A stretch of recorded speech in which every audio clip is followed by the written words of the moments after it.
Hello बच्चों, यहाँ प्रश्न है कि दो छात्र एक द्विघात समीकरण x में को हल करते समय एक छात्र अचर राशि गलत लिख लेता है तथा मूल 3 बार 2 प्राप्त करता है। दूसरा छात्र x का गुणांक गलत लिखकर ऋण 6 बार 1 मूल प्राप्त करता है। तो समीकरण के सही मूल क्या है? 4 विकल्प है। चलिए इस प्रश्न को हल करते हैं। तो देखिए, अगर मैं इस प्रश्न में मुख्य अवधारणा लिखूं तो एक है, अगर मैं द्विघात समीकरण लिखूं इस तरीके से x का घात 2 जोड़ में bx जोड़ में c बराबर 0, इसके दो मूल है अल्फा जो बीटा, तो इन दोनों का जो योग होगा, मूलों का योग ऋण में b बटा a होता है और मूलों का जो गुणन होता है वो c बटा a होता है।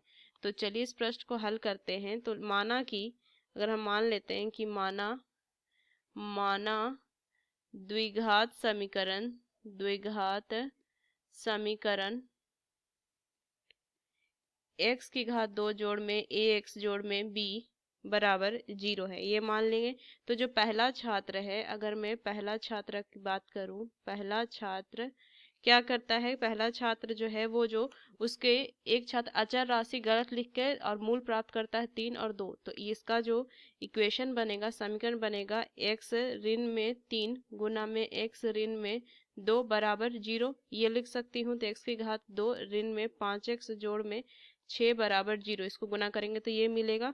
तो ये हमारा यहाँ पे अगर मैं देखूं तो एक छात्र अचर राशि गलत लिख लेता है, तो इसका मतलब इससे अगर मैं तुलना करूं तो a का जो मान है वो ऋण 5 आ जाता है। अब अगर मैं दूसरा छात्र की बात करूं, दूसरे छात्र की बात यहाँ से अगर मैं करूं तो यहाँ से इसका कंडीशन क्या है? इसका स्थिति जो है x गुणांक गलत लिख के ऋण 6 और 1 मूल प्राप्त करता है।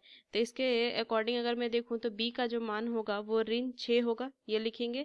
तब मेरा जो समीकरण बनेगा क्या होगा? x की घात 2 ऋण में 5x ऋण में 6 बराबर 0, ये लिखेंगे। बस इसको हल कर दीजिए। तो यहाँ से मैं क्या लिख सकते हैं? x की घात 2 ऋण में 6x जोड़ में x ऋण में 6 बराबर 0। तो यहाँ से लिखेंगे x कॉमन, x ऋण में 6 और यहाँ से एक ले लेंगे कॉमन, तो x ऋण में 6 बराबर 0। तो x जोड़ में 1 और x ऋण में 6 बराबर 0।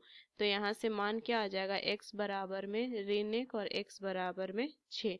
तो ये इसके सही मूल होंगे, ये सही मूल होंगे, ऋण 1 और 6।